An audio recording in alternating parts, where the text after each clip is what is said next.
Welcome here, everyone. It's Carol from Crinkled Path Journals, and I'm here with a Thrifty Thursday. Thrifty Thursdays are hosted by Sherry from Turquoise Dreaming, and I'll always link her information in any of my Thrifty Thursday videos down in the description box.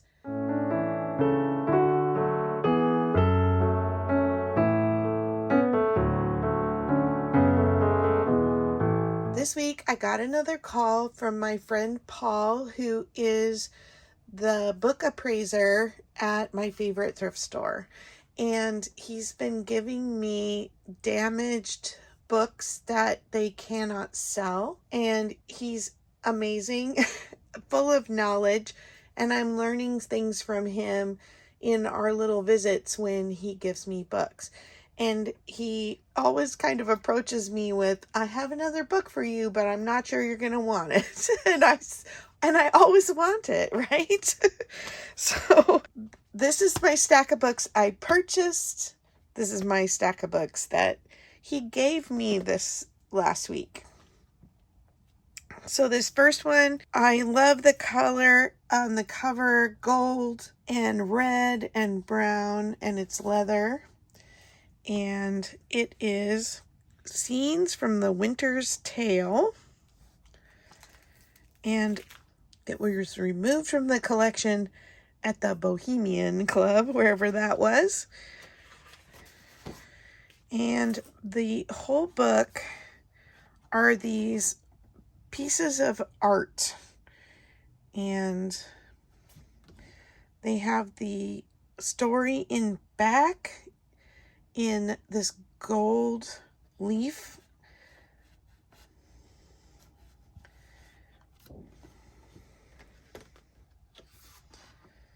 Here's the cover page. Again, gold.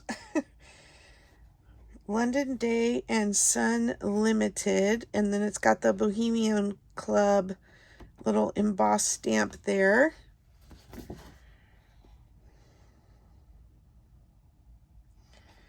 So it's the acts and scenes, and then just the pictures. So the artwork is just that. It's art.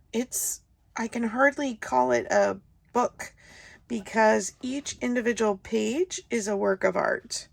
And I'm not familiar with the story. There's no date that I've seen yet. If I come across a date here while I'm looking at it with you, I will let you know. But it's really exquisite. And the pages are falling out. So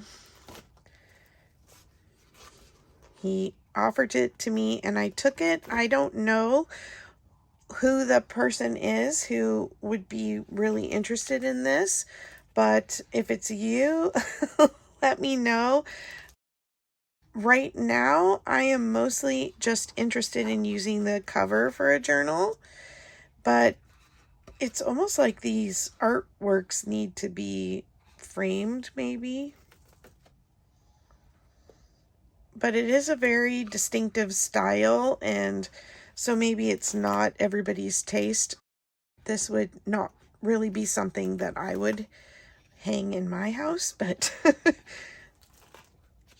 I hope to find the person who would like it.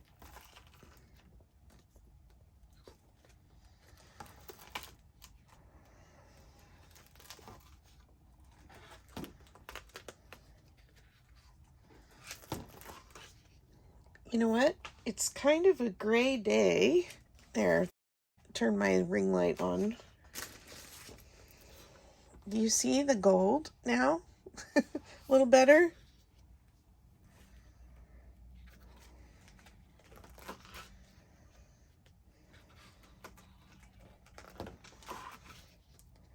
And every single page is like detached from the book.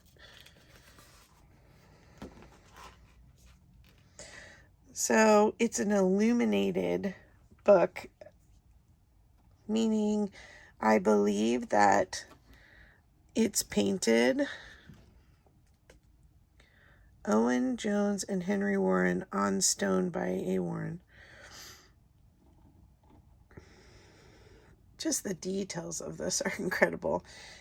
Anyway, I didn't see a date. Back cover is not painted with the colors, it's just embossed. And then he gave me this, which is just a cover. It says Burns, and then it has this angel with a harp. And then the first part you really can't make out. And then it looks like Heaters was there, Heetters. But the first letter right here is hard to see. You can see Eetters for sure. Anyway, it's just a cover,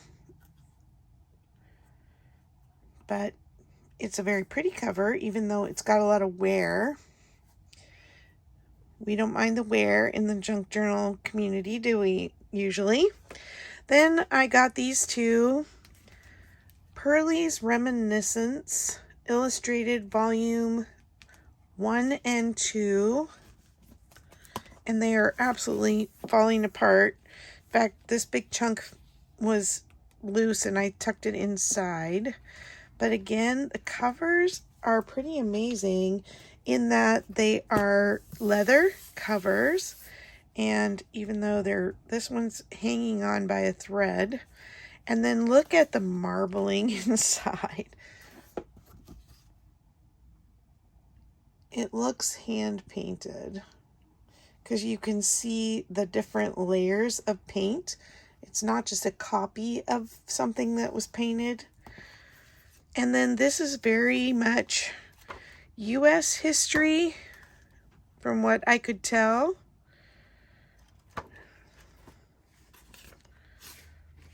That's just a bookmark. John Adams.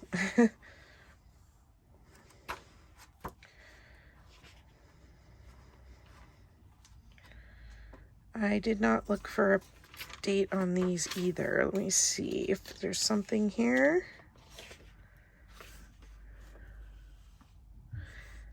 (1886). Entered according to the Act of Congress in the year 1886 by Ben Purley Poor in the office of the Librarian of Congress at Washington.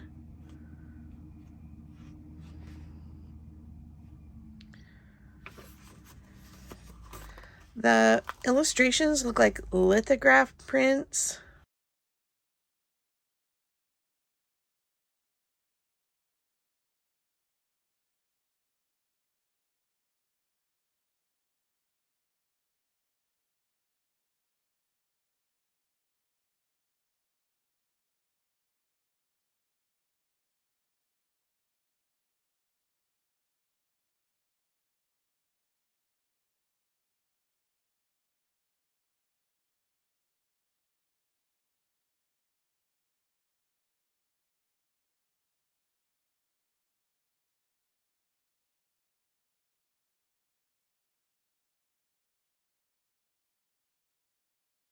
President Cleveland's inauguration ball. So there's got to be some interesting things in here that might be usable in junk journals, or if you know of someone who is a major early American history buff, contact me. I will try and make something happen. I feel very fortunate to be trusted to do something with these.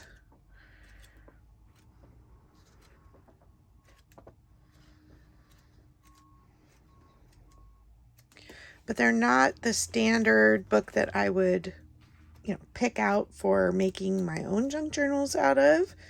But the illustrations some of them are quite fascinating. Like the Great Falls of the Potomac. It's pretty.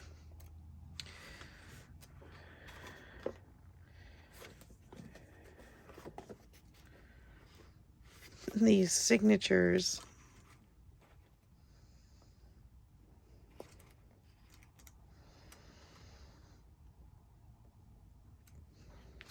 Famous violinist. President Tyler's Party for Children. Isn't that cute? They're all dressed up so fancy.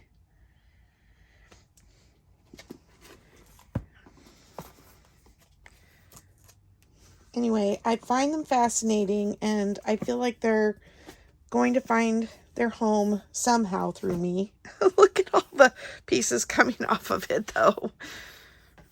Okay, now for the books that I purchased. I have this California, a book for travelers and settlers. It's a California history book. Again, it came from that Bohemian Club. This one's in better condition, so it was actually up for sale. I'm a born and raised Californian, and this book was published in 1872, and so I thought it would be fun to kind of read through this, and I love this chapter, The Tourist in California, What to See and How to See It. So let's take a look at that page, 61. It's got some interesting foxing going on in here. Oh, look at this picture of Yosemite Valley. See, it's stuff like that that really drew me to purchasing this book. And again, this one will more likely be put on my shelf in my collection. We love our national parks across the country and our state parks here in California as well. And so I tend to collect things that have to do with that. This is a map. It says a bird's eye view of the transcontinental route. So Chicago is here, all the way to San Francisco up there. You had to make quite the trip to be a tourist in California in the 1800s. It's a snow shed for the train. The Central Pacific Railroad. The Sierras. That's our big mountain range here. The Alkali Desert.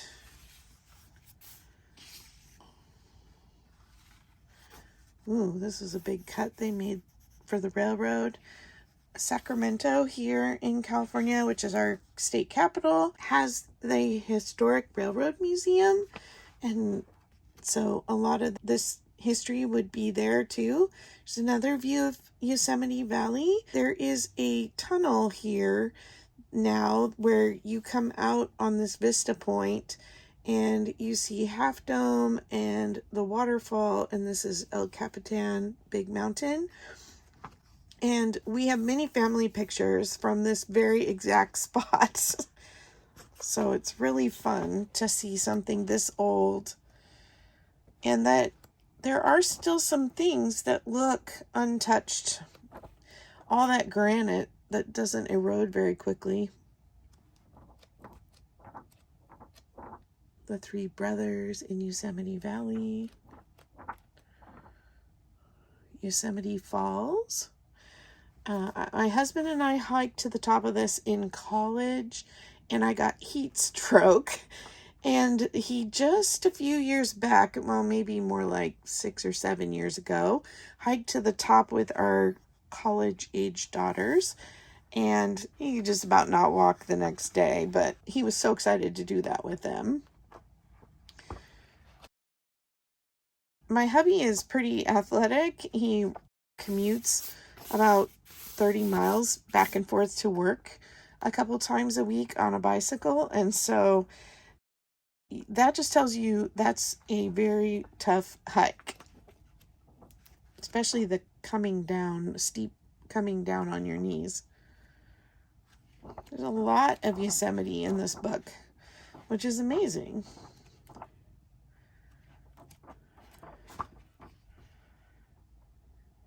Central Pacific Railroad.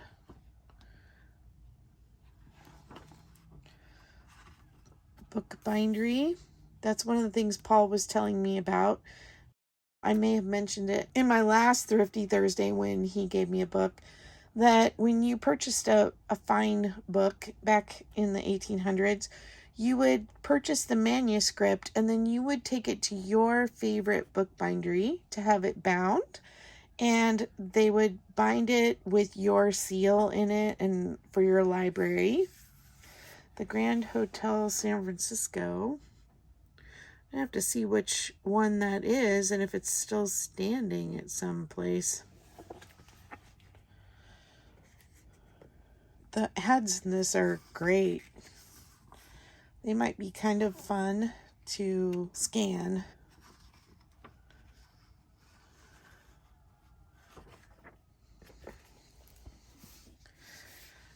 Then I can never resist a golden book, of course, and so they had a few of this older one that's a little harder to find. This is by Sharon Kane, and it was originally from 1955, and this is a 1967 copy, and the illustrations in here remind me a little bit of Margaret Weiss Brown.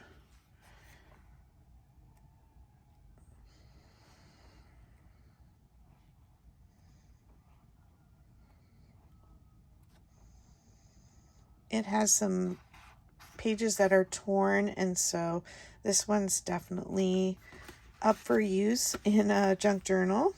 Just some really sweet children illustrations. And then I got The Thingamajigger Is Coming Today, a Dr. Seuss book, and this is more modern Dr. Seuss from the PBS programs from 2010. But my father-in-law was a huge Dr. Seuss fan and read the books to my kids growing up, and so we have quite a collection of them. My dad, on the other hand, could not stand Dr. Seuss. He did not do nonsense. Everything for him had to make good, concrete, sensible sense, and so he didn't get the fun of things like Thingamajigger. Then I had recently gotten a copy of this in really excellent or new shape, and this one has some scuffs on the cover, but it was only $1, and so I think I'm going to go ahead and remove the pages on this one and use them because it's really kind of the cream of the crop of little golden book images, and I think they would be really fun to use individually in junk journals. Oh, I said Margaret Weiss Brown, didn't I? But I meant they're like Eloise Wilkins.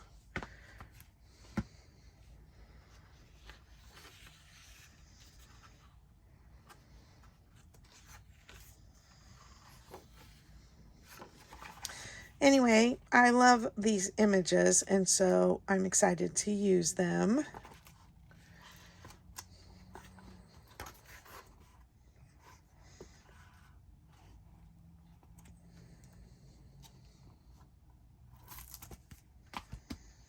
Then I got some academic books. First, I got this Greg's Typing series, and the reason I grabbed this one is because it has all these, let me get past the typing things.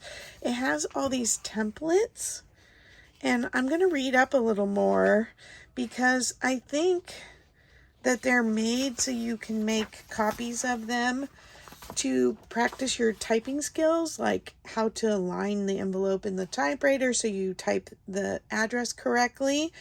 And then there is a bunch of like business, sorry, I can't find the right way to hold this, business envelopes and stationery and all this letterhead that I think are from fictitious companies that were just for practicing writing or typing like formal letters, account ledgers, purchase requisition papers,